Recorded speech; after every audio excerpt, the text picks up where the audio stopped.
I'm Dr. Vanita Rattan. I'm a doctor, but I'm also a cosmetic formulator specifically for skin of colour. So today's video is about how to unclog pores. So there are different phrases for it. People can say my skin feels congested, it feels bumpy, I'm getting blackheads, or usually this happens in your teenage years and then it develops into spots. So really the first phase that we want to treat really is how to unclog pores, because a lot of mistakes that get made, especially mistakes in the skin of colour, will then lead to hyperpigmentation because of trauma to the skin. So we actually have to be a lot more careful with what we do with our skin. I'm sure you've seen all over TikTok and Instagram things like pore vacuums, which really should never be used for skin of colour because of the bruising and then the pigmentation left after, which can last for years. So as you know, this whole channel is dedicated to skin of colour, and the reason why that's important is because skin of colour have larger melanocytes than Caucasian skin. This means that they are easier to trigger. As I always say, one scratch, one bite or one burn and we hyperpigment. And unfortunately, the vast majority of skincare wasn't designed for skin of colour in mind. And so that's what this channel is for, is to give you evidence-based information that's non-sponsored. None of my videos have ever been sponsored. They never will be sponsored. This is purely a reference library for you to figure out what to purchase and what to avoid. I have created another wonderful resource for you called Skin Revolution, which has been published by HarperCollins and is available globally on Amazon, on WH Smith, Waterstones, etc., Barnes & Nobles. And the link is down below for you, and it goes into a lot more detail in every single chapter. Sometimes you don't have 20 minutes to watch a video, sometimes you just want to flick through your reference book. So I made that for you just in case it's something that you want. Okay, so in this video, we're going to go through step by step what causes pores to become congested, how you minimize them, the mistakes that get made, and then your step-by-step routine. If that sounds good to you, give me a thumbs up. Let's dive right in.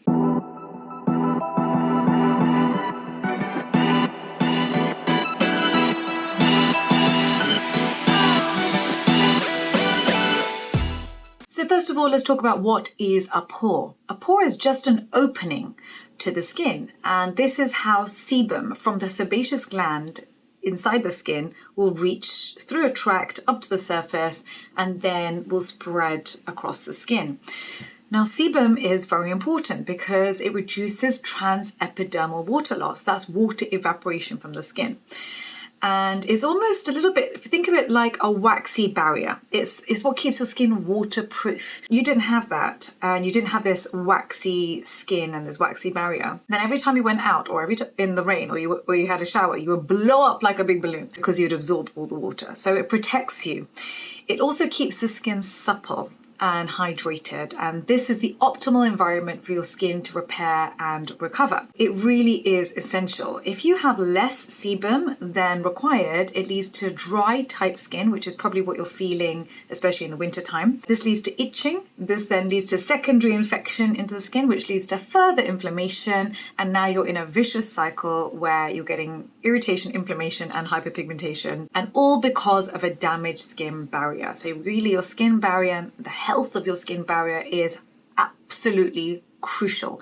It's something all our children really should learn from a young age, what dry skin actually means. It means that your skin needs oil or sebum or emollients to create a second layer because you want to prevent evaporation of water from the skin. The problem occurs when this smooth journey of sebum from the sebaceous gland up through the sebaceous filaments through to the pore and then onto the skin is disrupted. So how do we disrupt it? It happens when sebum clogs the pore, and sticky cells, dead skin cells, can also clog the pore.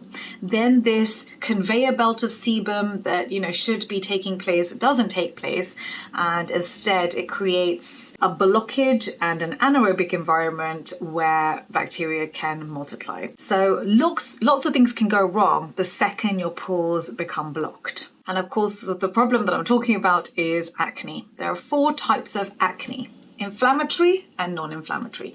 Non-inflammatory acne are your whiteheads and your blackheads. Your inflammatory acne are things like pimples and cysts. All of them happen because of clogged pores, and this starts in your teenage years. This is why our children need to have a good skincare routine. Really, from 3 to 10 years old, they need one set of skincare, and from about 10, 11, pre-puberty, till about 16, they need another set of skincare, and then from 17 plus, they can move on to adult acne skincare. Especially for skin of color, our children need to tackle sebum production early, because for us, the problem is not just the acne, it's also the pigmentation left behind. So the PIE and the PIH, so the red marks and the brown marks. And unfortunately for us, the acne really isn't the big deal. It's the years of pigmentation and pitting, which can affect confidence, and that's really, I want better for our children, and that's why education of skincare with our kids is important. And I know a lot of our children watch this channel with their mums and dads, and that makes me so happy. I'm constantly educating Sienna, my daughter, who's 8, on her skincare as I'm teaching it, because actually I'm realizing at 8 years old they pick up quite a lot, and a lot more than I thought an 8-year-old could pick up. So they can absolutely follow a skincare routine and understand what each step does. So let's go through these 4 different types of acne, starting off with blackheads. So blackheads are basically just pooling of oil, sebum, and oxidization of sebum, and then it looks dark. So it looks like there's dirt in the pore. There's no dirt in the pore, it's just oxidized sebum. That's called a blackhead. Then you've got whiteheads. Whiteheads are seen as just a head of pus. So a white head of pus on top of a clogged pore. Neither of these are irritating, that's why they're called non-inflammatory, and neither of these lead to pigmentation. It's purely an immediate problem. Inflammatory acne, things like pimples. Pimples are basically when the clogged pore has happened, but then the bacteria, the P. acnes bacteria, has replicated, because guess what? P. acnes bacteria loves anaerobic environments. Anaerobic environments means no oxygen. So imagine you've clogged that pore, there's no oxygen, and that bacteria is having a rave. It's partying and it's multiplying, it's having the time of its life. But that bacteria is converting your sebum to free fatty acids, and free fatty acids are highly irritating. And this is why they can be painful.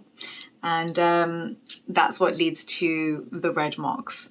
And then one step further is cystic acne. This is very painful, and what happens is when a cyst pops, or there's a sudden release from the cyst, there's a reduction in collagen very quickly in the dermis, and that's what leads to atrophic scarring. So have you seen the different ice pick scarring, for example? I've got a whole video on different types of acne scarring. So you've got basically ice pick scarring is narrow but very deep. You've got boxcar scarring, which is like a box, and then you've got rolling scars, which are very wide, about 5 millimeters wide, shallow, but give you more of a rolling texture to the skin. You know, none of these are ideal and are very difficult to treat later, which is why I wanted to tackle sebum production early on. The next question you have for me is, Dr. V, so what leads to enlarged pores or pores being clogged? Well, first of all, age is a factor. As we age, we lose elasticity, and so your skin doesn't bounce back as quickly as you would want it to bounce back. And this is why, especially from about 20 to 50, you are likely to see pores getting larger or appearing larger. And then from 50 onwards, it tends to plateau, and that's one of the main reasons. This is one of the reasons why we encourage you to use ceramides, peptides, fat-soluble vitamin C topically, and then collagen drinks internally. So for example, I always tell you I make my own collagen drinks, marine collagen, 8 grams of collagen every day, in order to stimulate further collagen production. People ask, do you really need a collagen drink? I think if you don't count how many grams of collagen, of protein you eat every day, I should be eating between 40 to 50 grams of protein a day, but honestly, I don't count. Then it's likely to be less than that. And then the first thing that suffers is your skin. And so if I had to choose the best protein to take, it would be marine collagen, because it has the highest bioavailability, and it is basically a top up for your skin, your joints.